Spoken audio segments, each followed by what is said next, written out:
Now, they said that she did endanger the welfare of the victim, specifically by stabbing the victim to her shoulder, causing a laceration that's still visible, spraying bleach in her eyes, pulling her braids out, striking her in the head with a frying pan, striking her with blue hangers, and striking her with a broom handle. She also said that her mom had placed her knees on her neck and back, causing her to struggle to breathe, and struck her repeatedly. And this abuse has occurred over the past 2 years. So she was terrified when her mom told her, don't come back home without that card. She was terrified of what would happen if she didn't come home without that card. Yeah, absolutely. Right, and she said she couldn't go back home because her mom would beat her and leave her all bruised up. She also said she was forced to cook, otherwise she and her 3-year-old brother wouldn't eat. So wow. That is so crazy. And, people were concerned. They thought that she was being trafficked.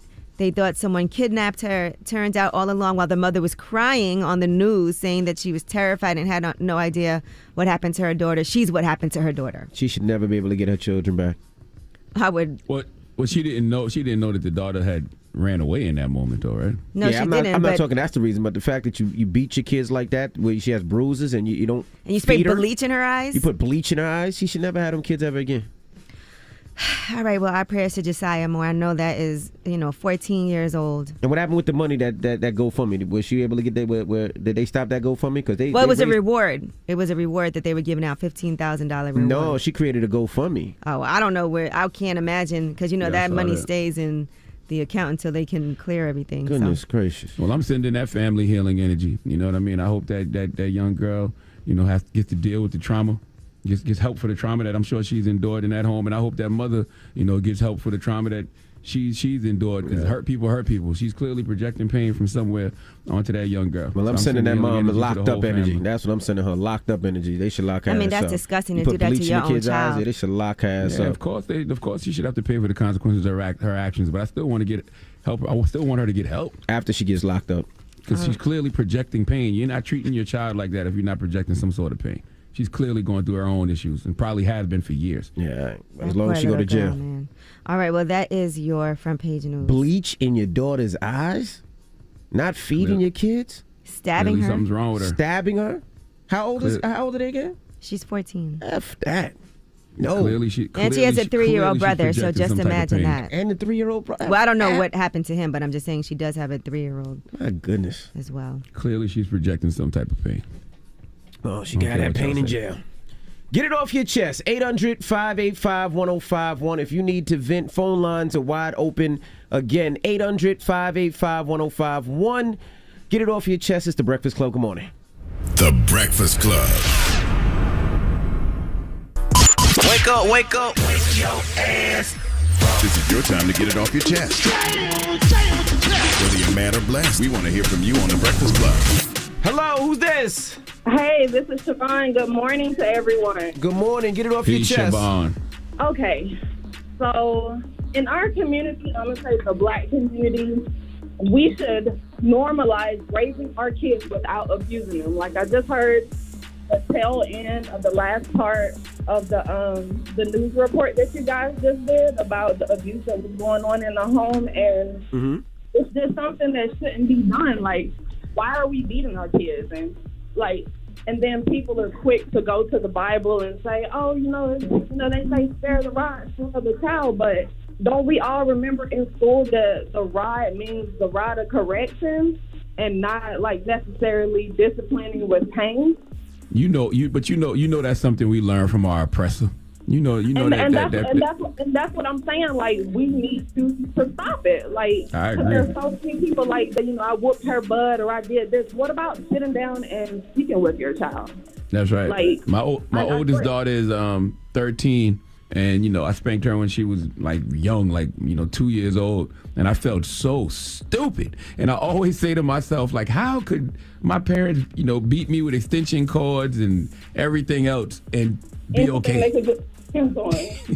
How did that not bother them? And that's what I'm saying. And you're so right. It is coming from our oppressors, but I think we need to be more conscious of where it's coming from. Like, spread the word, talk to each other, because this is so sickening. So sickening. Yeah, it's awful. I used to get my ass beat. Thank you, Mama. Oh, of course. You guys have a great one. You too now. Hello, who's this? This is EJ. What's going on, DJ Envy? EJ, what's up, man? Get it off your chest. I got a question. Did you see on Sports Center where the Green Bay Packers are selling 300,000 shares of stock to the public today at 9 o'clock for $300 a share? Think that's a good look? Yeah. Where that's at? I didn't see that, but I'm going to look up that story now, and I'm definitely going to have one of my advisors check into it. I mean, that sounds pretty good to me, especially if you're a Green Bay fan to own some shares in that. But yeah, it sounds good, and I don't see the Green Bay Packers going anywhere. But like I said, I'm not an expert in stocks or anything like that. I'm not a Green Bay fan, but they pull in the fans, and they pull a lot of money. So that's why I was thinking about it. Like $300 a share, that's kind of good. I got to go look into that. I don't believe that one. Pull it up. Yeah, I'll look it up, brother. Why you calling the radio station? He's right. You supposed to tell us that on the low. Nah, he's right. Green Bay Packers offer ownership shares for the first time in 10 years. So, yeah. Yeah, $300 a share. We might not put this on the air then, so we can invest first, and then we'll let everybody know. Yo, shut up, man. Thank you for calling. Come on, man. And you're right. $300 a share. All right. Yeah. Thank you, brother. Appreciate it. All right. Get it off your chest. 800-585-1051. If you need to vent, hit us up now. It's The Breakfast Club. Good morning. The Breakfast Club.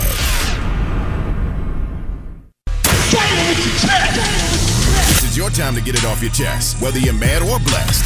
So you better have the same energy. We want to hear from you on The Breakfast Club. Hello, who's this? Yo, this is Bernard. Envy, how's it going? Good morning, brother. Bernard, what's up, brother? Get it off your chest, bro. I have two things real quick. First, Charlamagne, I love you, man. Peace, King. Love you more. We want to give out healing energy, man, but some people deserve energy that is called for. That woman don't deserve that healing energy, brother. Man, everybody deserves healing energy. I do feel like she got to deal with the consequences of her actions, but, yes, I would still like for her to deal with the pain she's clearly experiencing. You don't treat nobody like that, especially your kids, if you're not in some pain and projecting it on them. Yeah, for sure, but like Envy said, after she do her time. She can do it while she's doing her time. That should be part of the correction process. Like, you know as well as I do, prison don't help nobody. So if it's really a correctional facility, let's really try to correct these people. True indeed, true indeed. The second thing, real quick, is I want to speak on the Danny Lee and the baby thing, man. Me and my man was having a conversation yesterday. Two brothers who have women and whatever.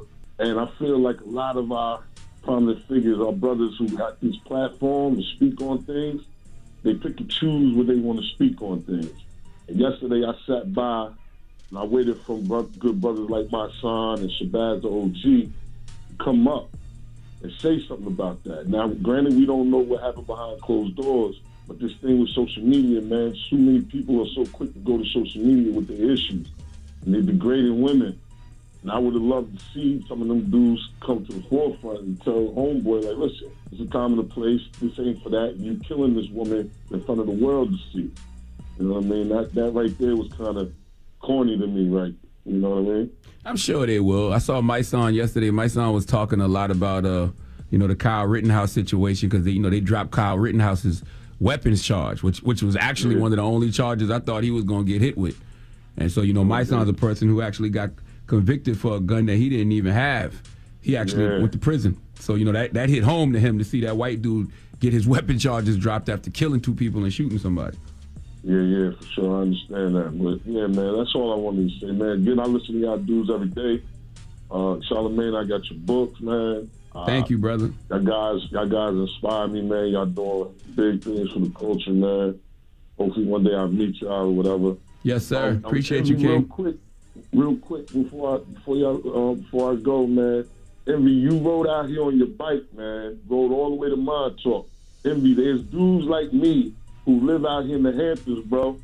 I commented on your picture. Would love for you to pull up, but I ain't expect nothing. But sometimes when y'all come to the Hamptons, man, it's dudes who come up from the gutter just like y'all, bro.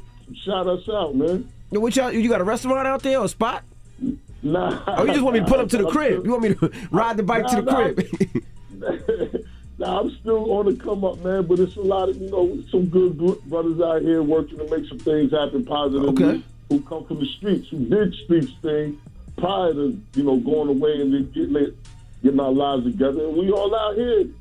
It ain't just Brooklyn, Harlem, and man, Queens, man, it's a hood everywhere. Well, congratulations, brother. I'm happy you made it out. Appreciate it. All right, brother, have a good one. He was talking like he had a restaurant, like, pull up. You just want me to pull up at the crib? Want me to just ride? He just letting you know we out in the Hamptons living. You ain't the only one out here coming through in your little cute biker shorts with your little 10-speed. Look, I'm just That's what he letting you know. He said, just pull up. Pull up where? You gonna pull up at the crib? You cooking? Like, what do you mean pull up? But yeah, shout out to everybody out in Long Island, man. Love y'all guys. What's and we gonna pull up. Yeah, I'm gonna pull up all one y'all. day. I'm gonna pull up on y'all. All right, we got rumors on the way, Easy? Yes, and let's give you an update on what ended up happening with the baby and Danny Lay. This was really difficult to watch, and I feel bad for her. 3-month-old baby just gave birth. Who knows what her hormones are like right now, but it's all a mess. Everybody need to do better. All right, we'll get into that next. It's The Breakfast Club. Good morning. The Breakfast Club. It's about time. What's going on? Rumor report. This is the Rumor Report with Angela Yee on The Breakfast Club.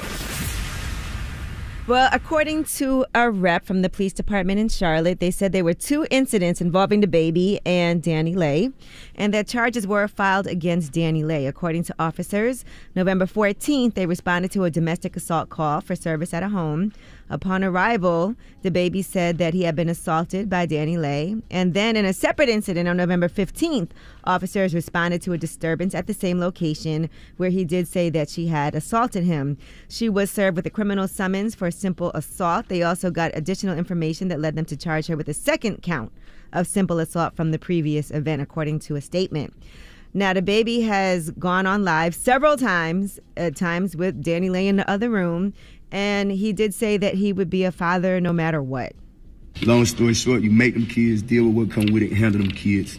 But don't let nobody play with your character, man, and damage your integrity as a father out here. Don't let nobody play real life games for a fake world. I'm an entertainer, I rap, I do what I do, but when it comes to like parenting, like I don't wish to mix the two. Only reason why the world know I got kids because I adore my kids. You get what I'm saying? And I'm really that type of father, on and off the internet.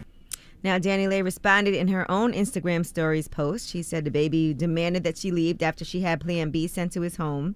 She said all he want to do is in me with no responsibility, and that he wants her out so that he can F on his baby mother and other hoes who've been known we've been together this whole time.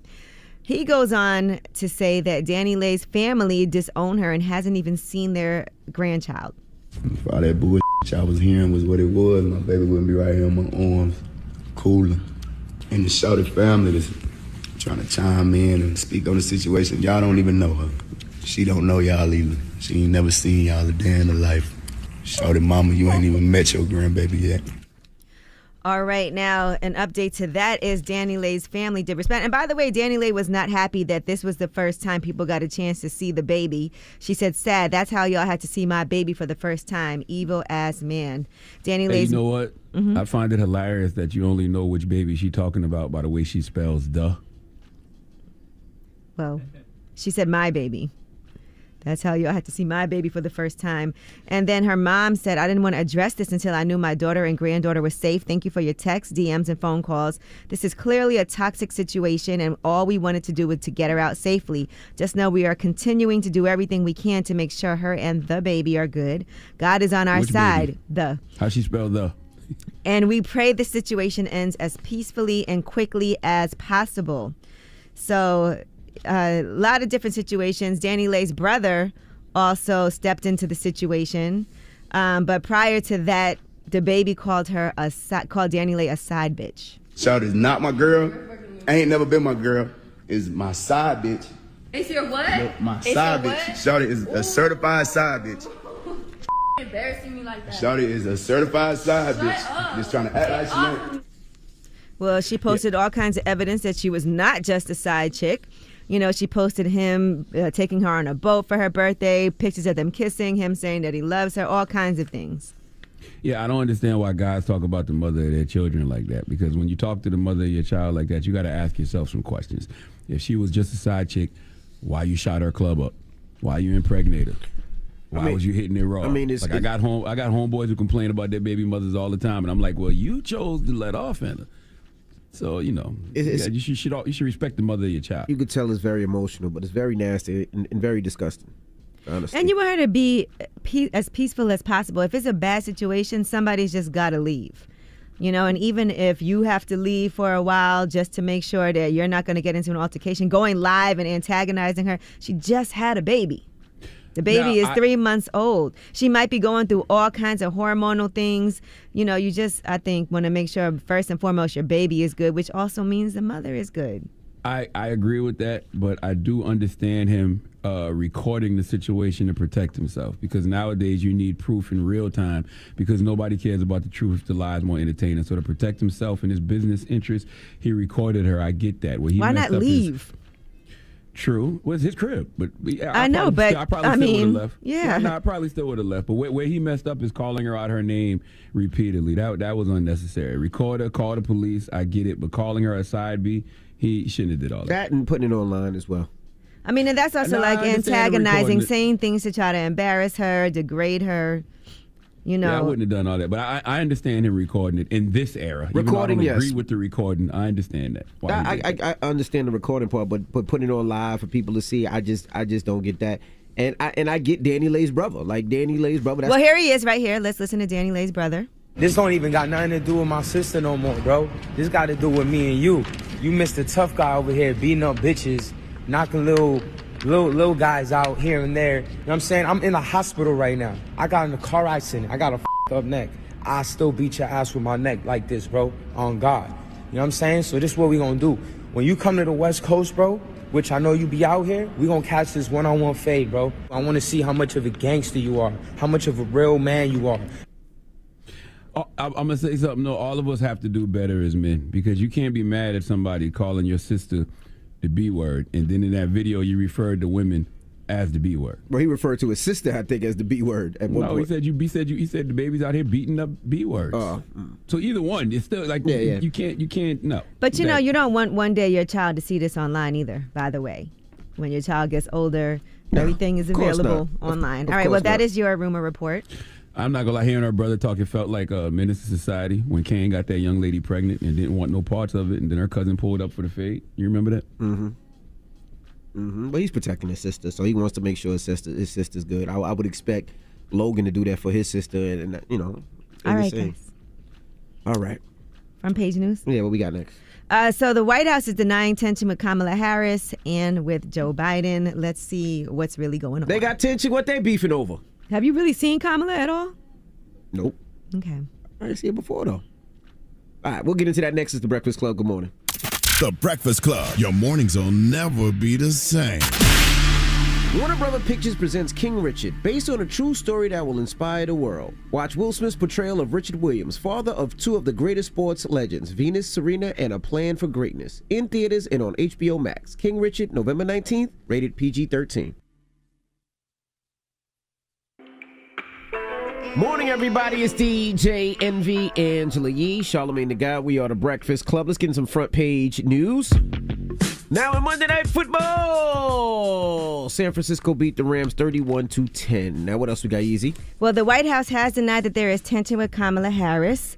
And, you know, a lot of people have been saying that she's angry. She's been sidelined throughout Biden's first 10 months in office, and in some cases not adequately prepared. The vice president has reportedly told several people that she feels constrained in what she's able to do politically. Well, according to Jen Psaki, the press secretary for the White House, she said none of that is true.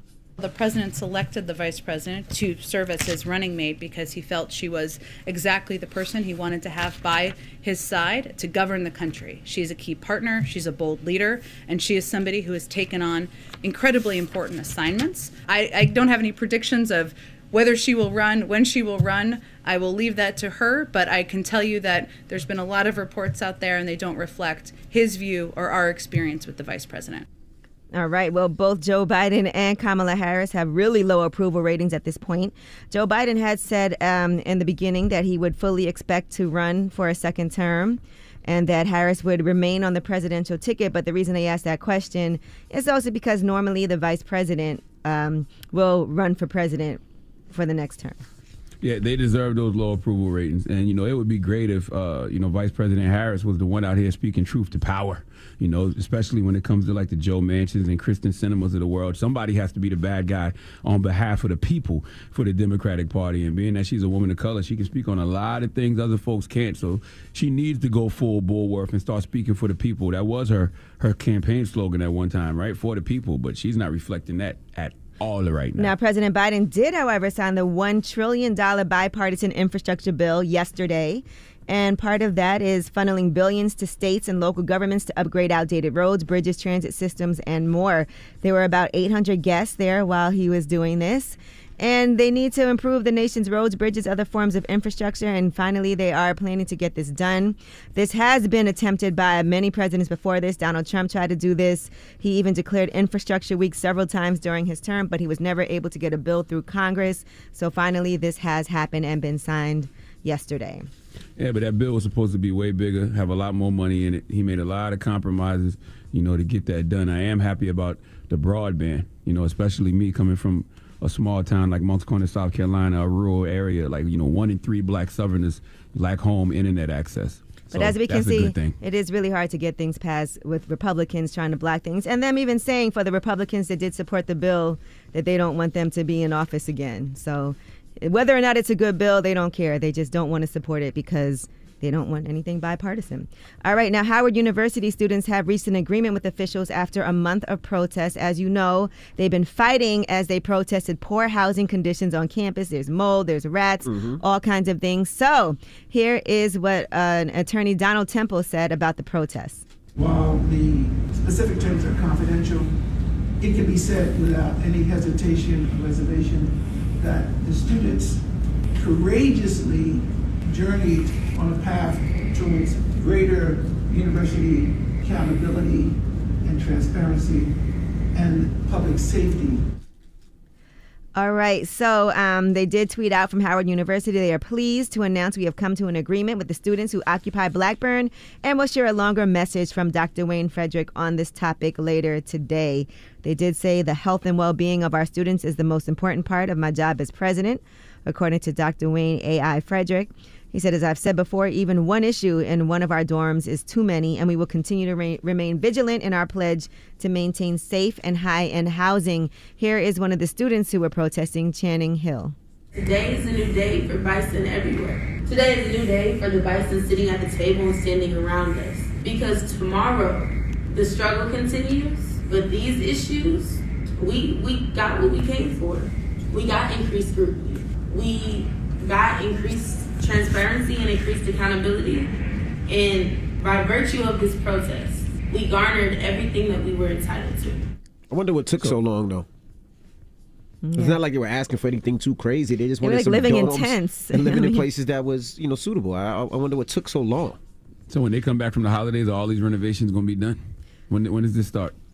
Listen, what they actually decided and agreed upon is not public information, so we don't know at this point. All right, well, that is your front page news. And I got a quick question. So when it comes to the presidency, since his ratings are so low, right, and would it make sense for him to run again since his ratings are so low? We don't know what it's going to be at the time that he runs, though. People with low ratings run all the time. Yeah, of course. We've never seen it this low. They said this is the worst in history. No, I don't think it's the lowest presidential rating. I mean, he's dealing with the fallout from the pandemic. The economy is very linked to people's ratings as president. The economy is, obviously not so great right now, but we're still in the first year, right? Goodness gracious. All right. Yeah, I think he might be worse than every recent president, but I don't know. I thought they said he was the worst and Vice President Kamala Harris was even worse than him. It said Joe Biden's approval ratings are worse than every recent president except one at this stage. I don't know who that one is yet. All right. So now, I do know who the one is. Duh, we all know who the one is. Donald Trump. 283 days in, he had a 37% approval rating. All right. When we come back, we have the brothers from Earn Your Leisure podcast. They're going to be joining us, so we're going to talk to them when we come back. All right. So don't move. It's the Breakfast Club. Good morning. The Breakfast Club. Morning, morning, everybody. It's DJ NV, Angela Yee, Charlamagne the Guy. We are the Breakfast Club. We got some special guests joining us this morning. Yes, sir. We got the good brothers from Ern, Lisa, Rashad, and Troy. What's going and on? for the first time on the Breakfast Club, a brother we've been hearing about for a long time, Ian Dunlap, right? Yeah, Dunlap. Dunlap. Yep. All right. What's up, guys? Good morning. What's going on? Welcome back from the Nile River, from the above the. Like crazy. So you tapped in. How was that? How was the Africa experience? Man, it was so amazing and so humbling. Like, we went to Nigeria first, and then we went to Egypt. So it was a very different landscape from Nigeria to Egypt. But it was great for both places, and just the hunger for what we do. Yeah. Like there, we did a networking event, and 700 people signed up to go in Nigeria. Wow. And it was like, tapping into people out there, and it's like, crypto's banned out there, and they have a hard time buying stocks, but they just so hungry for the information. So, they look at us and they're relying on us for information. So it was really dope. I think one of the biggest things is that we talk about generational wealth a lot, right? And we talk about wealth in our country. But if we look at the history of wealth, like the wealthiest black people on the planet, 5 of the top 10 come from Nigeria. And so to educate people about that and to realize that none of it came from sports and entertainment, and no disrespect to anybody that gets money from that, but like these people are building it from natural resources, steel, concrete, flour, sugar, and have billions, not millions, but billions. And so if we want to talk about generational wealth, let's go to the place, let's go to the source. You're talking about 208 million black people, or people in the country. Half of that population is under 30. So when Shadi's talking about that hunger for education, you can imagine what they get a piece of this financial literacy, what they can do, because it's a land of opportunity, for real. All right, so you said crypto is banned there. That's an interesting conversation because I saw this whole thing with our new mayor-to-be, Eric Adams, in New York City, talking about taking his first 3 paychecks in crypto, right, and Bitcoin. And then I saw a lot of people weighing in because it's not easy to get cryptocurrency in New York. So can you talk about that? I think it's an innovative way to get people interested, because if leadership does it and it trickles down, let's be very honest, inflation is crazy right now. People are losing 1% of their capital if you're sitting in the bank account right now. So I think we have to have people that are thinking in a more innovative fashion. Even in Miami, they're trying to set up a plan where the residents get crypto, because when this next crash comes in 2024 or 2025, it's definitely coming. For sure. It's on the way. Crystal ball has arrived, yo. You guys move around. You have access to a whole bunch of people. I've never seen more interest in the market at one time, especially with us. But by the time we get into a market, what usually happens? It's too late. Yeah. Right. We didn't get in at the beginning. beginning. We never get told financial information first in history. And that's why I'm glad you brought up Dr. Claude and us. Maybe, I don't want us to be a permanent underclass, as he would talk about. So that's why crypto is really important. We have to look at it as a tool of liberation. And even at Revolt, a guy was like, well, it's not true about people not having access to Nigeria. And I'm like, there are thousands of people that we all get to talk to. And when crypto is going up, they're applying for accounts, but the site is crashing in Nigeria, but the DNS servers are up. That's not by mistake. Word. That's coordinated. And I also do see, since you brought up Miami, they're trying to make that like the hub for cryptocurrency. So how does that work? Because I know you can go on some of these apps, right? And you can buy on these apps. But if you try to go directly, and I know there's just a lot of issues around, because it is something new for some people when they're doing it, actually getting scammed out of their currency. So can you discuss that so we can be safe when we're trying to do it? I mean, people have to go to Coinbase Pro is one. Binance, make sure it's regulated and it's one of the big 3. So if somebody's hitting you on IG and saying, hey, I can help you, don't ever turn over your crypto. Like even with me, I was in crypto and Bitcoin in 2013. Average price $650. I got caught up in the Mt. Gox scandal. Company went away. Bitcoin right now is at 66,000. I had 70 coins. Damn. At $650. Moment of silence. So if I know, moment of silence. like there are some things you can't recover from. That's why protection, and even going back, if we go back to the 1950s and 60s, same thing with life insurance. I have grandparents that put in for policies for years, and when it was time to cash out, nowhere near the value of what it was worth. So we have to make sure that we protect our capital assets at all times, so we can be a part of this revolution that's taking place. Yeah, you can also use the nano ledger. So it's important to educate yourself on crypto, because crypto is something that you can have complete control over as far as like the security, but it's also dangerous because it's like the nano ledger is like a device that you can actually hold. Like a USB. It's like a USB, but if you lose it, if there's a fire, if there's something like that, so it's better to have it in like a secure spot if you're not going to trust Coinbase. But like he said, Coinbase is something that is usually easier for people that's just getting into the crypto space. You wouldn't tell anybody to put all their money into crypto right now, though, right? No. Diversify, brother. You know that. You should put all your money in anything. Yeah, you Never can't, put all unless you your have a eggs in one unique basket. edge. I mean, I always say do stocks first. So VOO, VTI, Apple, Microsoft is the base. Then crypto, and then once you get more advanced, you can learn how to trade futures and stuff like that. But no, never go all in unless you have a unique edge. But I do want us to stop being afraid because we miss out on most revolutions when we are the thing that promotes and pushes it. That's why I love Money Man got his deal from Ghazi in crypto. Labels are going to have to adjust, and then companies are going to have to be more transparent. Describe what you mean when you say unique edge. What gives someone a unique edge? Just mastering the market. So for me, I consider myself an intellectual athlete.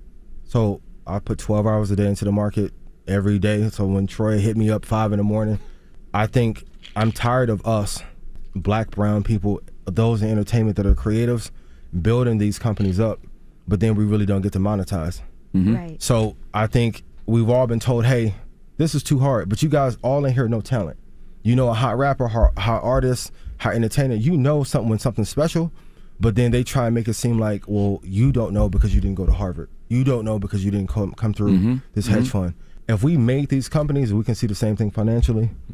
I think culturally, we already have the edge and know what's hot and what's not already. You know, I also noticed that when we see other people who look like us doing something, I saw automatically there's like a distrust, right?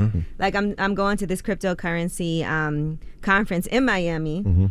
And so we had Bitcoin Rodney on here. He's been doing it for a few years too. Made his mistakes in the beginning, talked about it and everything, and has said, don't do anything you're not comfortable with, don't go all in, whatever. But I saw a lot of people like, oh, he's a scammer, he's this, he's that. And it's a shame that I feel like when you have somebody that's been doing something for years and they're trying to educate you because they look like you automatically don't trust them. We were trained that way, though. Yeah. And because there's a lot of power in us being united. Lower class, black people, brown people, if we come together collectively, there's a lot of change that can happen as a result. Even when you, like, if I made you guys money, put yes in chat, look at the flood that's going to come. Like, we pride ourselves on Market Mondays of making people money in advance for free. We've been doing a show for almost 2 years. Our entire initiative is to help first. But even when our people get access to something we've been taken advantage of so much, we have to be guarded.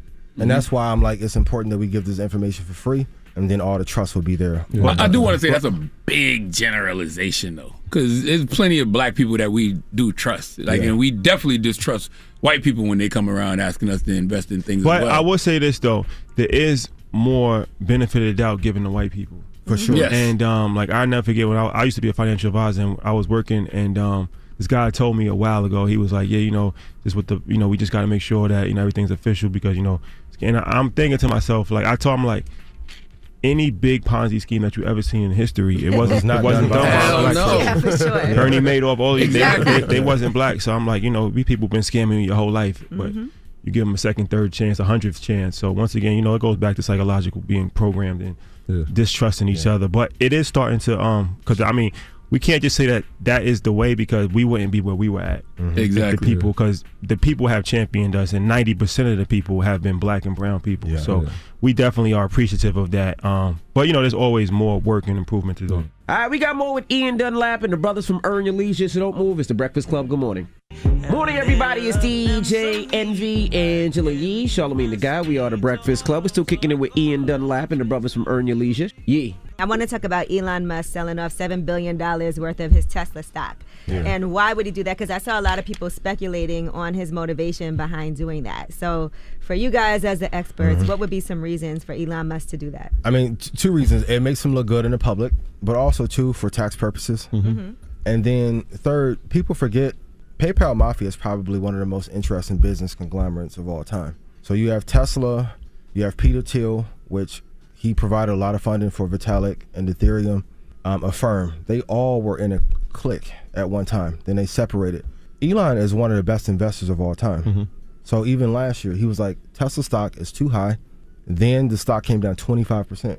Most people in business know how to invest automatically because they were taught that way.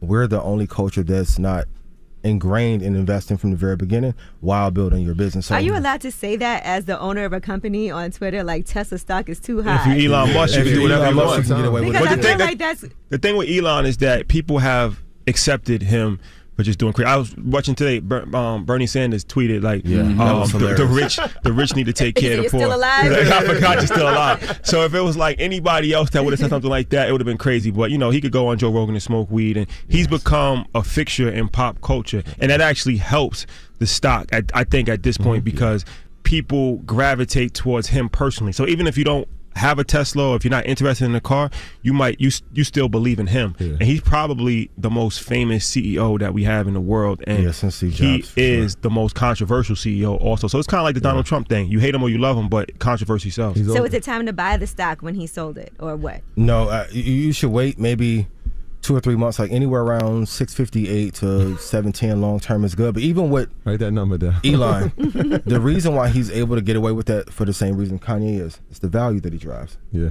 For 40 years, everyone was like, hey, you can only get 7 to 12%. And when you start allowing hedge funds to get 20 to 40% return, now you're a favorite because I can go to my clients and look like a rock star. So you will deal with the Joe Rogan thing and him smoking weed. Yeah, he's also the wealthiest man in the world, right? Yeah. And so like, when he's looking sometimes. No, definitely now. Yeah, definitely now. But even when he tweeted prior to that, he was looking at there was like some issues around people taxing unrealized gains, right? And so that's money that you haven't taken out of the market. Yeah. He's looking at that and he's watching his stock go up. So he was like, wait, I'm gonna get taxed on this? All right. But he already sold before then. He used Twitter to the advantage. He like put out a poll, should I sell, yes or no? Of course, people were like, yeah, do it. So now he's like the people's champion. And again, he moves culture in a sense where who you see him with the next day? Kanye West. Yeah. So it's like, all right. Well, Elon pulled a Soldier Boy. That's all. He already had Break it down. I mean, listen, just saw Soldier come up here and have his viral moments. He's trolling for attention for mainstream because even 30 years ago, let's be honest, maybe we knew 2 CEOs at scale, right? Now he's one of the most popular, and we can argue he has more clout than Kanye, Jay, and a lot of people combined. So he's taken a lot of the things that, like, our culture influences every culture. This would not be acceptable from Steve Jobs 15 years ago, but Elon does it to get attention, which drives the value of Tesla. Then when SpaceX comes out, it'll have more value. And don't think Soldier don't know that. Soldier shouted out a website last week. We got some legendary content coming out with Soldier. Shout out to Big Draco. What site did he give? Candid. That Candid website. That's our family's app. Shout out to Candid team. Shout out to Jenny. Yeah, that's our people. And they jumped to number 71 this weekend. Yeah, that's the after Soldier did that. He's a market mover. Yes. Angela, let me just say something, Angela, because that's something that people ask a lot, like when to buy a stock. So there's a lot of, and Ian could give a more technical breakdown as far as charts, but I know a lot of people don't read charts. So I like to do the 10, 20, 30 rule, where rule of thumb, you always want to buy low, sell high. You hear that a lot, right? But the reason that most people lose money in investing is that they buy high and sell low, meaning that they'll look at like Dogecoin, right? And it runs up. You're like, it's doing well, I gotta get it. And so I don't want to miss this. What we call FOMO, fear of missing out. Yeah. So at the peak of it, they put all of their money in, and then it crashes. And then what happens is that instead of saying, okay, let me just wait because it's going to get back up, psychologically you're like, I don't want to lose all my money, so I'd rather lose 50% of my money than 100. So then you sell at a 50% loss. The only way to avoid that is not buy at an all-time high. So 10, 20, 30 is that, like, let's say a stock is $1,000, that's the all-time high. So 10% off is a decent price to buy at. Like $900 is a decent price to buy at. And you can put it on your watch list and see when it does. Exactly. To that. 20% is a really good price to buy at. And then 30% off would be a great price to buy at. So that's kind of like the 10, 20, and then you can dollar cost average down. So like, let's say you have $10,000 that you want to invest, right? And you're kind of nervous because it goes down to 10%, but you think that 10% might be the lowest. You put 30% of the money in at 10. Wait. Then if it drops another, now you put another 30%. Wait. And then, so by buying on the way down, you're actually dollar costing averaging. So your average buy price is lower. Yeah. And let me give you the God's honest truth. Shout out to the show. Hey. About the meme coins and the coins. If you hear about Doge, Shiba late, you only have 28 days before you need to exit. If you get in early, you have 61. And people always ask, like, how do I come up with these numbers? If you look historically at all the ones that have run up, it's always time. Same with the artists rollout. You know when sales are going to peak. It's the same formula. And that's why I tell everybody in hip hop, I was in the studio with Jacquees, I'm like, if you guys are able to make culture know when something is going to pop, it's the same algorithm used in the stock market. And then over a 20-year period, if you hold any quality company, you have 0% chance of losing money, even if you bought it at high. So like VOO, an index fund, VTI, if you hold for a 20-year period. Tell them what VOO is, though they might not know. It is an S&P 500. So when you hear the market, they're usually referring to the S&P 500. But they conned us into saying holding long-term isn't sexy. And you know that holding long-term is the key because you never see any artist be able to do a 1-year deal. You're holding on to all intellectual property for 10, 20 years, and then you can make the most money possible. Yeah, I don't even look at my S&P 500. No, Like, that's an easy one. You're up, right? Yeah. Hell yeah. And that's why even when I started working with like Weezy and Alex, it's like, are you sure? I'm like, man, if it don't work, I'll cut you a check for it. Like, he's notorious for that. Yeah, but it's like, but as a culture, where I grew up, I'm from East Chicago, Indiana. Grew up 5 minutes from Gary. Your word meant everything. If I lost you money, your people will come see me to kill me. So I always kept that integrity. And let's be honest, the reason why we don't trust each other, because if you lose, I can't say, my bad, man, next. You're going to be like, Rashad, get him out of here. Don't bring him. But we won't know until 20 or 30 years if they lost. No. For me, we'll put in the comments if I make money. But yes, they'll tell you, like, even when we started doing the show, like I called Tesla, if you would have put 10 grand in Tesla in April of 2020, you'll be up 92,000 right now. Yeah. So like I stand on my word, and if I'm wrong, not only should you say sorry, but you should cut a check for it. And that's how you should know. If you want to avoid being scammed, ask them, are you free from what you're talking about? And if I lose following you, will you write me the check for it? Yeah. That's how you know who's real versus who's not. But to add to what you're saying, right, like he's saying to invest in 10, 20, 30 years, right? If you look at the history of the S&P, he's like, well, we can't figure it out, but we can see what it's done in the past 30. Inside of the past 30, I think it's only been down 5 out of the past 30. So even with that, if it goes up 35% and 1 year it goes down 6%, you're still up. And so that's why we look at it like long-term investing, because long-term you're going to make money. That's what all the money is. Like, okay, let me ask you, what do you think Microsoft is up since it IPO'd, percentage-wise? Probably like 800, 900, something crazy. 500,000%. Jesus Christ. Tesla, Tesla, Yikes. newer company, 19,000% return. What's Bitcoin up? Oh, that's ridiculous. Like, I don't, because I lost my coin. 500,000%, something crazy like some that. crazy. And in terms of assets, stop looking after you lost your coin. You can't even do it to yourself, huh? Well, you know, I pay. Like, imagine if you wouldn't have this show and you saw somebody else in the seat and like, man, I messed up. You'd be like, how the hell he get that job and I should have had it? Like, all right, we got more with Ian Dunlap and the brothers from Earn Your Leisure, so don't move. It's the Breakfast Club. Good morning. Morning, everybody. It's DJ Envy, Angela Yee, Charlamagne the Guy. We are the Breakfast Club. We're still kicking it with Ian Dunlap and the brothers from Earn Your Leisure. Yee. I was looking at Post Malone. They were talking about how he bought these 2 Bored Ape NFTs and spent a ton of money buying, a ton of crypto. I think he used Ethereum. Ethereum. So the NFTs are, and that's one of the reasons why we tell people like, Bitcoin, great.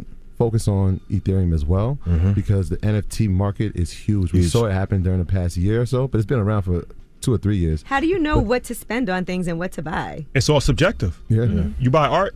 Yeah. How do you know what to buy? I usually pay attention to who the artist is. Yeah. Same thing. Then, so you have like Bored Apes. So the groups that run, think of Bored Apes as Basquiat for another culture. They're going to run it, then they'll have a 5-year run, and then it'll switch, and then there'll be somebody else who's popular.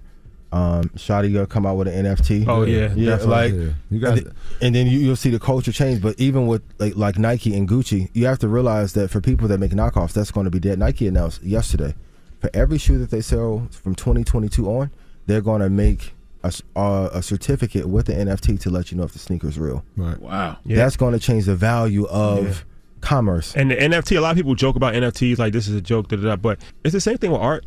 It's moved by, like you said, influence. Right, so it's like this artist is Swiss Beats Artist of the Month. Yeah, that Swiss gives some influence, right? Or it's moved by your taste. Like you might like something and say, okay, I actually just like this.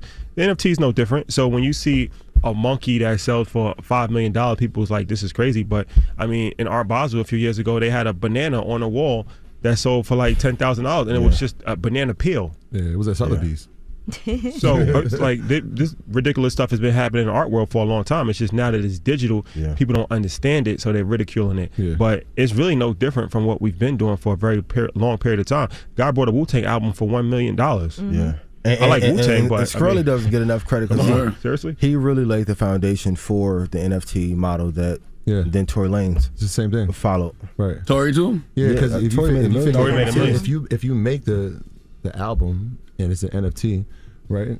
You can easily have it shipped out. People can buy it. You buy $1 for the NFT, 1 million people buy it. You've made $1 million, right? There was no middleman involved in that. There was no label involved in that. That's straight to consumer. You guys should do that for your podcast. You did lip service. You should do it for Brilliant. I know. I was thinking about doing it. But you get ongoing commissions, right? So like, I buy for $1 and then it goes up to 10, right? I'm getting commission. I set the commission that I'm gonna get for every sale of it. So there's a guarantee that one person out of that 1 million is gonna sell it. Right, because they say like, all right, well, I have it. It's a limited edition. I can sell it for a profit. Let's say I sell it for $10. If I set my commission at 20%, I'm making money every time that thing gets sold. John Michel Basquiat, I think the most he ever sold a painting for in his life had to be under $100,000. His painting recently sold for $100 million a couple years ago. He didn't get that. His family didn't get that. So imagine if his estate got 10% royalty off that $100 million. Now he would get $10 million. They would get $10 million. Now, in 50 years, that same painting might sell for $1 billion. And he probably sold it for $10,000. And he's gonna make money every time it's sold. Even the fact that it got up to $100 million, it's probably been sold a bunch of times before that. So, they should do that with real life art too. It's just hard. It's hard to track. It's hard to track. Like, you know, and that's the beauty of the NFTs is that it has blockchain technology attached to it, where not only can you, because that's another problem with art. There's a lot of fake art out there, and you really can't tell. You could just paint something, and it's just. But now with the blockchain, it's one of one. So not only can you track it and make sure you're getting paid. And that's one shout out to my bro 19 Keys. He said it at InvestFest, where it takes away the trust factor, especially for us black people. It's a big thing now. A lot of times we might not trust each other. You don't have to trust me. You have to just trust the technology. So now we sign a smart contract, and it's in place. And as long as that contract is in place, I'm gonna get paid in perpetuity. So now we don't have to worry about handshake deals or this lawyer is not right, that lawyer is not right. And this no choice. That's the benefit of it. Even if you went to Hong Kong and try to sell it, it doesn't matter. Like I could be here in New York. As soon as it's sold, the contract is there. I get paid. And it's gonna change the entertainment industry forever. All the deals and horror stories we heard about people being taken advantage of, that's going to die because now you're going to have more transparency than ever. So if I say, hey, we're going to do a deal for $100,000, but I tell Rashad it's $250, you can't do that anymore. Now you're going to have to do, and even the way we approach the market and doing our show to give first, it's nothing unique. It's the way business used to be done, but I feel like they pulled us away from doing that to create distrust so we won't work together. Because if we power together and promote each other and lift these companies up and take them public, that is a hell of a change. Do you have to pay taxes on cryptocurrency right now? Absolutely. Absolutely. Yeah. Before we go, we got a dope show at the Apollo. Yes. On Black Friday. Let's go. It's almost sold out. Shout out to Dipset. They will be in the building performing. Yes, Market Monday. So myself, Troy, and Ian, we're going to be. And that's dope to really think about it. Like I told my stylist, shout out to Mike B, I'm like, yo, we performing at the Apollo. And he didn't really understand what I was saying. He's like, what do you mean? Like, what do you mean? I'm like, we going back. He's like, what do you mean? Like the Apollo? Yeah, my family asked me like, who else gonna be here? I'm like, it's us. It's me, mama. So it's like Alicia Keys just sold out the Apollo. So now for us to sell out the Apollo for financial literacy, it's a shift happening. So go to marketmondays.com to buy your tickets. It's almost sold out. But once again, shout out to you guys first and foremost, because both of you guys have been on our platform. Angela's been on Market Mondays. Yeah. Charlamagne has not been on the platform. We got something for you. Yeah, that's a shame. Yeah. That is a shame. He's the only one actually that I think Shout out to Black Effect. I be learning. What would I offer to the table? You're I be learning from y'all. You're mogul in the game, man. But shout out to y'all, man. Really inspirational. Shout out to the Black Effect. Make sure you tap in with Earn Your Leisure on all podcast outlets. And Market Mondays took the world by storm. So check out Market Mondays every Monday at 8 o'clock. Eastern Time on Earn Your Leisure's YouTube channel, and it's on all podcast outlets as well. And follow us, Earn Your Leisure. I'll let Ian, I'll let Troy, you want to say anything? Yeah, shout out to Assets Over Liabilities. Right. Shout out to our Revolt family. Yeah, shout out to Let's them. do it. Lip service, ass over liability. That's funny. Now they said ass can become a liability. That's the biggest liability. So we was sitting with Shiggy, and he was looking at the shirt, and he's like, "What did it say? Ass over lies?" That's funny. Give me your info, Ian. You can follow me on Instagram at The Master Investor, and my site is joinredpanda.com. And if I made you money, put yes in chat. If not, he'll write you a check. Yeah. Put yes in chat. I'm going to get that shirt made. Put yes in chat. Now, I'm always appreciative of y'all brothers, man. Earn Your Leisure, Ian. Got to salute my man, Trap. Shout out to Wall Street Trapper. He was in there with us. I saw him. But he was like, I don't even drink, but I bought 20. I was like, what the hell? Going crazy. Responsibly. Responsibly. It's the Breakfast Club. It's time. She's spilling the tea. This is the Rumor Report with Angela Yee on the Breakfast Club. Well, Iman Shumpert, I was watching Dancing with the Stars yesterday, and he was on the TV, and they're saying that he has become the first former NBA player to make it all the way to the final round of Dancing with the Stars. Yeah, he's doing amazing. So shout out to him. The judges loved him. He looked so happy, too, when they was giving him his score. So congratulations to him. He could potentially win. Do y'all think Tiana Taylor was giving him like sneaky lessons? I hope so. Absolutely. Had to be, right? Yeah, you got to sneak and do that. You got to do whatever you got to do to win. It's a lot of practice. Dropping the clues bombs for Tiana Taylor, damn it. I just feel like she should get the credit for this. But we don't even know if she's giving him lessons, man. But it is very intense with your partner. Like it's 24/7. That man might be talented. Mm-hmm. Yes, but Tiana Taylor's a world-class dancer. This we know as well. He might be giving her some moves. I don't know about that. I doubt that. But no, too. he's doing amazing. So shout out to Iman Shumpert. All right. So we got to make sure. I hope he wins. And Shaquille O'Neal recently was on the Marshawn and Iran Sports Media podcast. And he was talking about turning down a movie role that later on got an Oscar nomination. Green Mile, I turned it down. They wanted to play the down south African American guy during slavery. You know what I mean? I didn't want to play that role. But the guy who played it did a wonderful job. He's no longer with us. Michael Clark Duncan did an excellent job. So I think I made the right decision because he did way better than I could have done.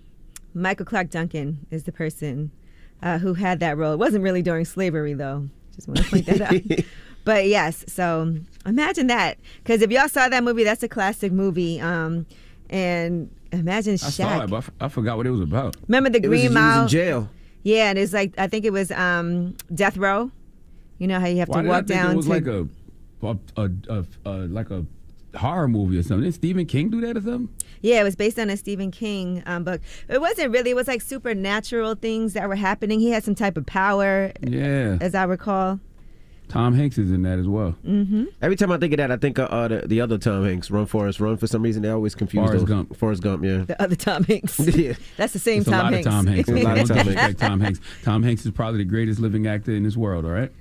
All right, now Remy Ma and Fat Joe are going to be guest hosting the Wendy Williams show during Thanksgiving week. That's pretty dope. Hilarious. Mm-hmm. Yes, I'm here for that one. So there'll be other rotations of guest hosts as well. Devin Simone from MTV's The Challenge, Aftermath.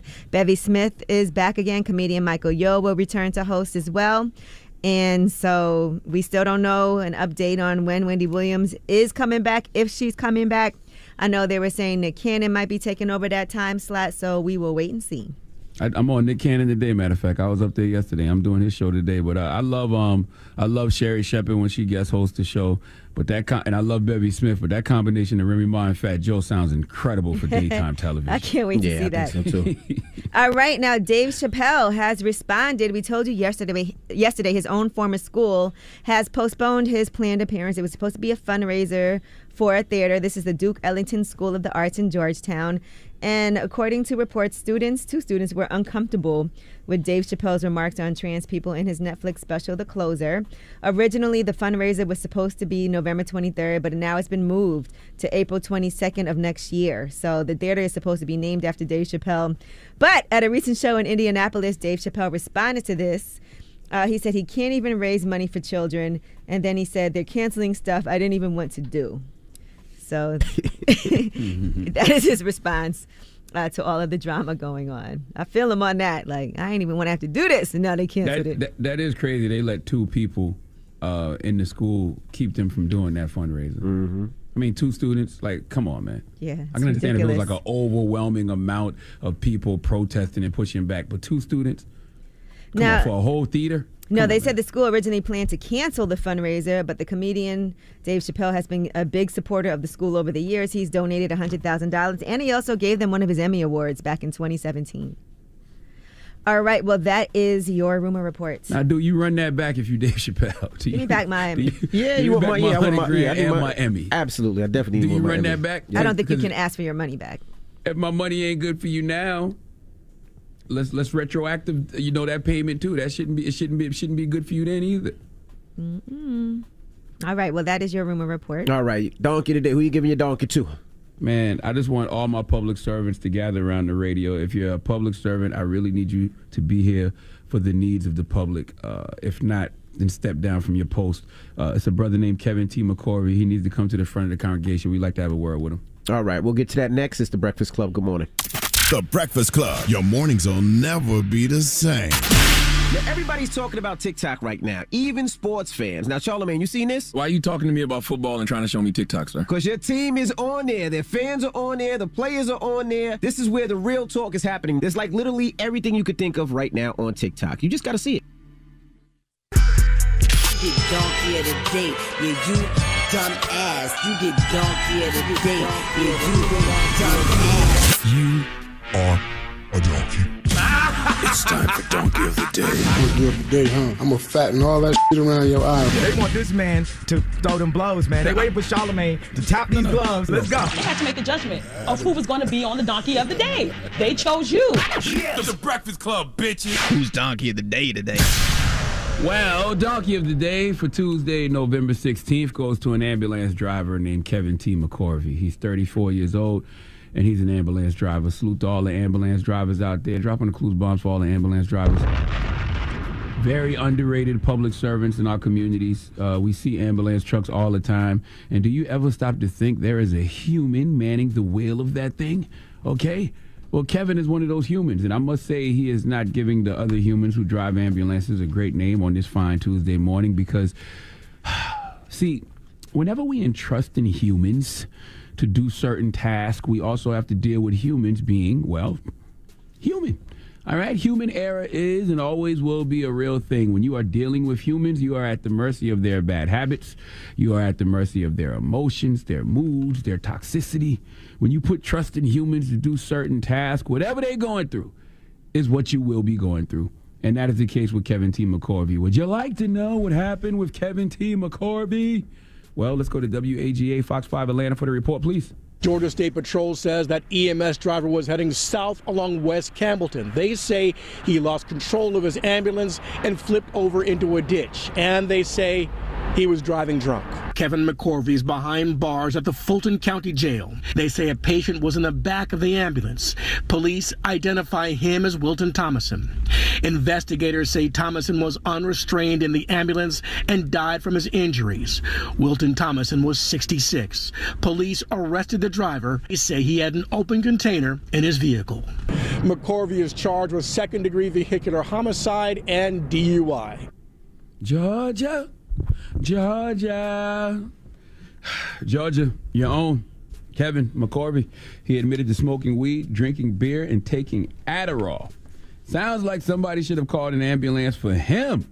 Okay, if not an ambulance, at least an Uber. Now, look, we all make poor choices. We all make poor decisions. But when you know you at work, when you know you on call, okay, as an ambulance driver, what is going through your head that makes you think you can pop Adderall, smoke weed, drink beer, and still go pick up people who are in need? Now, I heard Adderall gives you a different level of focus, so he might have been taking that to stay awake.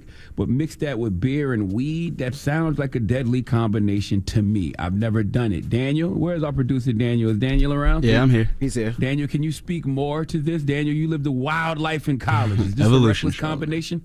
Evolution. Evolution, yes. I would say everything has to do with the amount of alcohol you drank, but the weed and Adderall could absolutely lead to like severe anxiety, high blood pressure, fast heart rate, all that. Is it a deadly combination? I don't think so, honestly. But isn't it true that some people take Adderall for focus? Yes. And to stay awake? Yes, it's very possible that he was under the influence, realized he had to go on a call, and then took the Adderall. I'm just speculating. I don't know. Oh, so he might have been like smoking and drinking and been down and then did the Adderall as an upper. But then again, people do drink on Adderall just to drink longer. Really? Yes. What do you mean? Party harder. Okay. Yeah. Got you. Well, poor Wilton Thomason Jr., God bless that brother's poor soul, sending healing energy to him and his whole family. He was in the back of the ambulance, not restrained in any way. So when Kevin veered off the shoulder of the road and the ambulance rolled into a ditch, the poor guy suffered fatal injuries. You know, the brother was just on the way to the hospital to get dialysis and ends up deceased because of human error. 66 years old, 32 years older than Kevin. Probably one of those OGs who used to complain about how stupid this generation is, and look, ends up deceased because of one of them being reckless and negligent and stupid as hell, okay? At your worst, you should care about the well-being of others. At your best, you should care about the well-being of others. That's what I would like, but it's impossible to care about the well-being of others if you don't care about the well-being of yourself, okay? Kevin, I'm not judging you in any way, shape, or form. You have to deal with the consequences of your actions, and you have to deal with the trauma you have caused yourself and others, because, yes, Wilton Thomason Jr.'s death is absolutely your fault. If it was your job to have him restrained the right way, and he wasn't, coupled with the fact you drove under the influence and ran off the road, yes, that man's death is on your hands. So you have to deal with the trauma of that. So there's no need for any of us to judge you, because judgment is already upon you. But all I ask is for all you public servants, all you people who have dedicated your life to the service of others, if what you do in your personal life is a detriment to others and will impede upon your needs to serve the public, please step down from your post. If what you do in your private time will affect how you show up for the public as a public servant, please step down from your post, okay? If you are not capable of taking care of the well-being of yourself, you will not be able to take care of others. It's that simple. Please let Remy Ma give Kevin T. McCorvey the biggest hee-haw. Hee-haw, hee-haw. You stupid motherfucker. Are you dumb? All right. Well, thank you for that donkey of the day. All right. Now let's open up the phone lines. 800-585-1051. Now, what were we talking about, Yeezy? Well, earlier we were talking about the baby and him recording everything with Danny Lay, and then also calling the police on her, right? Because he wanted to make sure that things didn't get too physical, and he said that she did attack him, and now she's being charged on 2 separate occasions. So the question is, have you ever had to call the police on your significant other, or maybe had the police called on you? Okay. Amber, you want to start? Yeah, we'll do it when we come back. 800-585-1051. Let's talk about it. It's The Breakfast Club. Good morning. The Breakfast Club. It's topic time.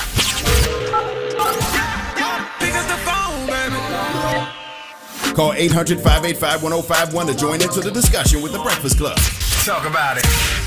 Morning, everybody. It's DJ Envy, Angela Yee, Charlamagne the Guy. We are The Breakfast Club. Now, if you just joined us, we're talking about the baby and Danny Lay. Now, break down what we're talking about, Easy. Well, we saw this play out on social media, on Instagram Live, and here's what happened when the cops showed up because the baby called the cops on Danny Lay. Look at this. He wants me to get out of his house. Go ahead. Go ahead, baby. Tell him. Tell him. Where's this? Where's he at? Yeah, whatever. He want to call cops on me for whatever the reason. My 3-month-old baby. No, I don't need to tell you nothing. You can talk to him because he want to call you guys. Go ahead.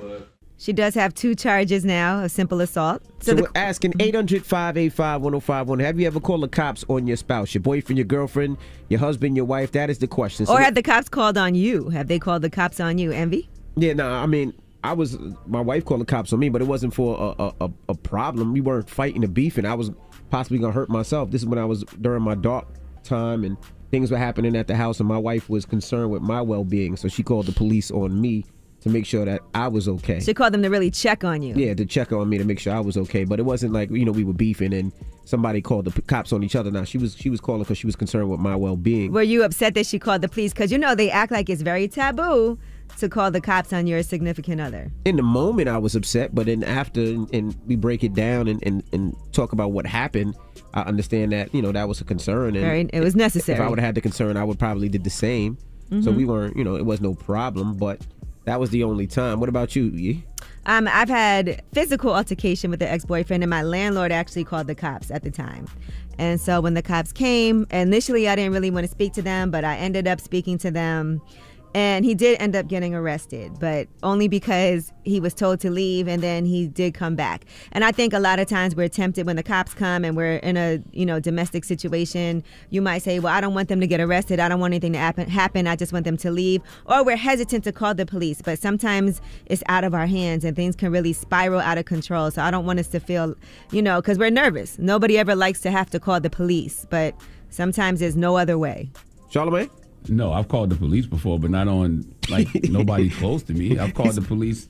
I'm that guy that'll look out the window and see somebody sitting in the cul-de-sac that has no business being there, and I will call the police. But no, I've never had to call. Not that I remember. Have I? Nah. When you mean anybody in general? No, we're talking about somebody you're dating, not a stranger. Oh, no. I've never had to do that. I personally don't think I would ever have to do that. Nah, me neither. And I wouldn't. I just wouldn't trust law enforcement around, anybody that I love and care for in that way, especially my wife. I don't think there's anything happening in our house that, we can't deal with on our own. Yeah, I agree. Hello, who's this? I'm JR from Albany. What's up, JR? Talk to us. Oh, my God, man. I got to tell you, man, I had an ex that I went to, she was at home. She wanted to come to my house. I said, don't come over. So she's like, I guess she just figured I didn't want her to come over no more. So she left work, went to Family Dollar, bought a hammer.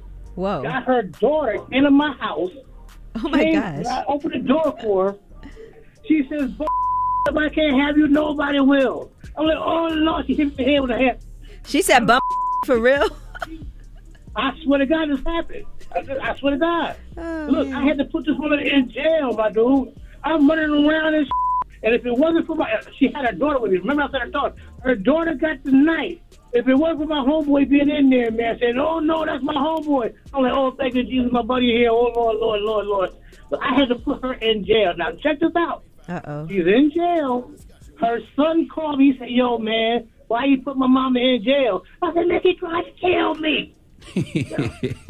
That sounds like a movie. You went through it. I'm not mad. Listen, the police are here to protect and to serve. Sad part is they don't do that to us in our communities too much. You know what I'm saying? So it's it's always a thing when you're calling the police on your significant other. That really could be a life or death situation. Correct. So you really got to weigh those factors when you're calling the police on your significant other. 800-585-1051. Have you ever called the police on your significant other? Call us up now. It's the Breakfast Club. Good morning. I know when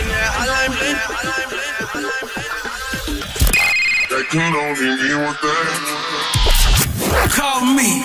Add your opinion to the Breakfast Club topic. Come on. 800-585-1051. Morning, everybody. It's DJ Envy, Angela Yee, Charlamagne the Guy. We are the Breakfast Club. Now, if you just joined us, we're asking, have you ever called the police on your significant other, your man, your girl, your wife, your husband? Let's go to the phone lines. Hello, who's this? It's Trey. How you doing today? Hey, Trey, what's going on? What up, Trey? How y'all feeling this morning? We're good, bro. We're good. Have you ever called the police on your significant other? Yes, I have. Unfortunately, I called the police on my significant other because she put her hands on me, and me as a black male in the military, I had to protect my career. So I stepped back immediately and put my hands up, and I called the military police. So what ended up happening? I decided not to press charges because I wanted a lesson to be learned and understood that at no point should nobody ever put their hands on somebody else. So they put her in cuffs and took her down, so they locked up, and then you had to go bail her out? No, I did not. She went in for questioning, sir. And they asked if I wanted to press charges, and I decided not to. Wow. You know, in some states, they press charges for you regardless. Yep, they sure do. Yes, I do believe that. But because she's a civilian and I'm in the military, they didn't have direct jurisdiction, so I decided not to press charges. I got you. And I think it also depends on what happens, like at that moment.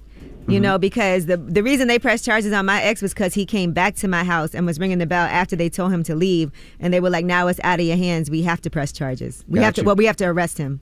Hello, who's this? Hey, good morning. It's Nicole.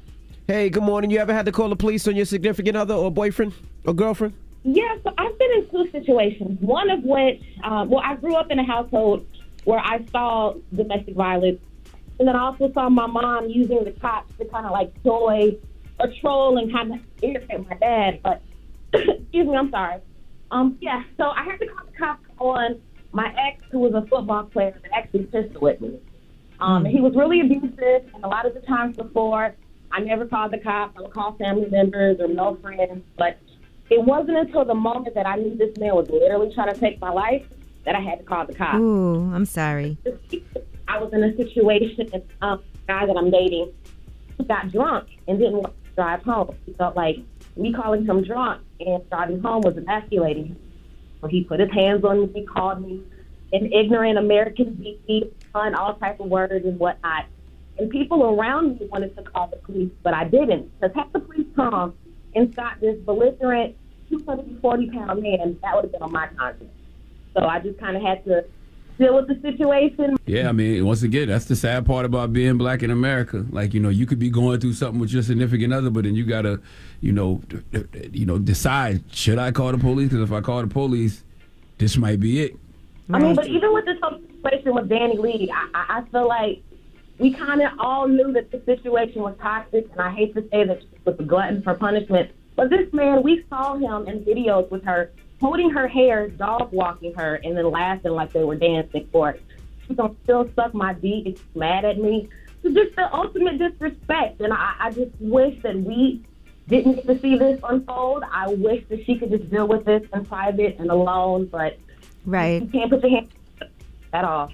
All right, well, thank you. Thank you.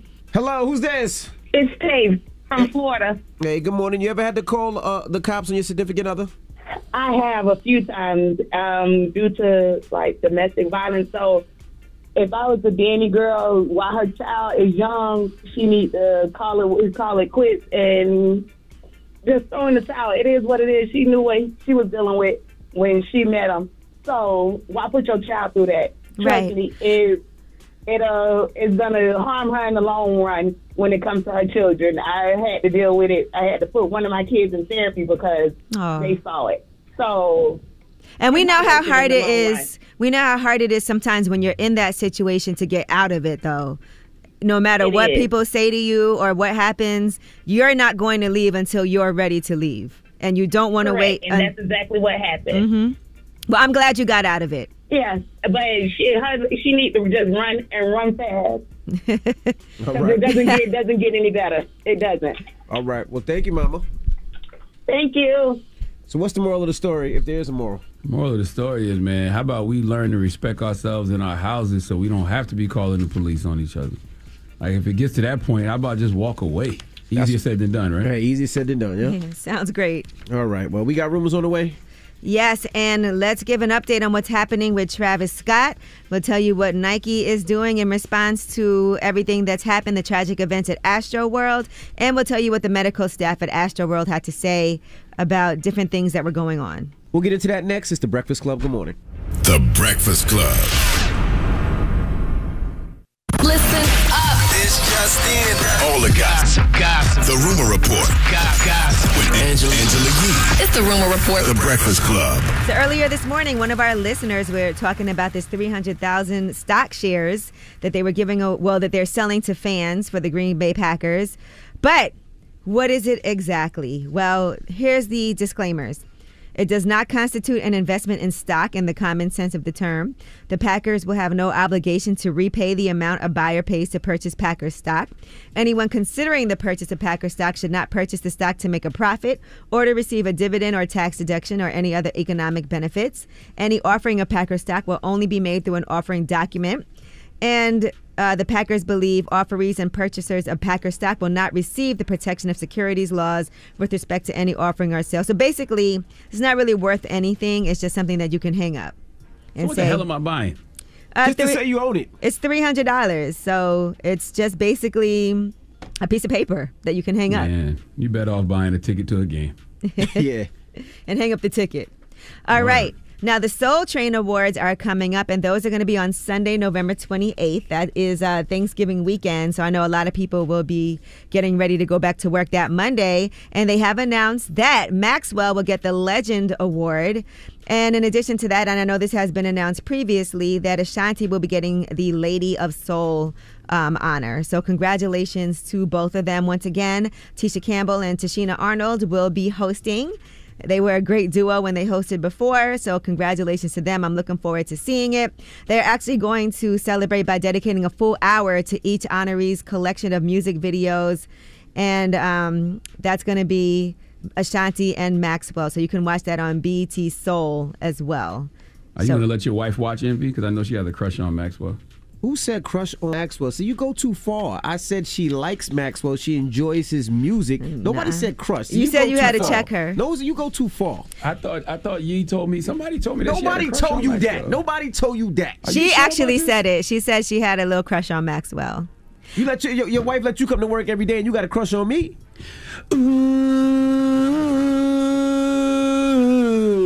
What the hell is that? Does that trigger you? No, it did not trigger me. Well, speaking of Ashanti, she was on with Angie Martinez. Speaking of Ashanti. Yeah, because she's getting a Lady of Soul Award. She was on with Angie Martinez, and she was talking about the verses, Fat Joe versus Ja Rule, and the moment when Nelly walked over to her. Here's what she had to say. Everybody was watching Nelly trot across the stage, wondering what was said in the ear. Did he say something crazy to you in the ear? What the crazy part is, he didn't say anything. First of all, I didn't know he was going to be there. I told Joe, why you ain't tell me he was going to? He was like, sis, I know. It's terrible. He said, I couldn't risk you. I'm telling you. He was like, I couldn't risk you not coming if you knew he was going to be there. She also said that Ja Rule won that battle because she's a loyal person. And so she's always loyal to Ja. So there's no other way for her to express that. I mean, that's actually also kind of the truth. It is the truth. I mean. Right. All right. Now, Nike has postponed the release of the Travis Scott Air Max 1s. And that is all because of everything that's happened at Astroworld. And so they put a pause on the next sneaker collaboration. It was supposed to launch on December 16th. But now they have been postponed indefinitely out of respect for everyone impacted by the tragic events at the festival. Now, according to medical staff at Astroworld, they responded to 11 cardiac arrests at the same time. And so one of the problems that they had was treating 11 people all at once and even trying to get people out of there. So they're just speaking and representing themselves. They said they were presented an impossible situation, and the challenge was getting people in and out of the venue as well. Damn. All right, and congrats. Yeah, I don't have a problem postponing. You right. know, out of respect for the families. Absolutely. Yeah. That's the right thing to do. All right, and congratulations to Kenan Thompson from SNL. He actually sold his memoir for $1 million, according to Publishing Insiders. He had 2 book concepts in the works, and he sold the memoir for a 7-figure payday. So congratulations to him. Dropping the clues bombs for Kenan. He deserves it. He's the longest-serving cast member in the history of SNL. He's been on since 2003. He's got his own TV show now, too. Yep, the Kenan. second season starts soon. Yeah. Mm-hmm. All right, well, that is your rumor report. Okay, thank you, Miss Yee. Now, shout out to everybody that's coming to my car show. I see a lot of you guys supporting and submitting your cars, and you want to be vendors and sponsors, and I just want to say I appreciate it. If you want to put your car in the show, if you got a dope car, old car, doesn't matter, hooked up car, we'd love to have your car in the show, man. I love to show kids all different types of cars, from Ferraris to Toyotas to Mitsubishis, whatever it is. Just email me, djnvcarshow@gmail.com. The car show is 12/12 in Miami if you haven't got your tickets. All right, the mix is up next. Let's go. It's the Breakfast Club. Good morning. The Breakfast Club. Your mornings will never be the same. Novartis created the More Than Just Words initiative to raise awareness about racial disparities in breast cancer care. To learn more about what More Than Just Words hopes to accomplish, and hear a talk with Grammy-nominated R&B artist Jasmine Sullivan, visit morethanjustwords.us. Morning, everybody. It's DJ Envy, Angela Yee, Charlamagne the Guy. We are the Breakfast Club. Now, shout out to EYL, the brothers from EYL, for joining us this morning.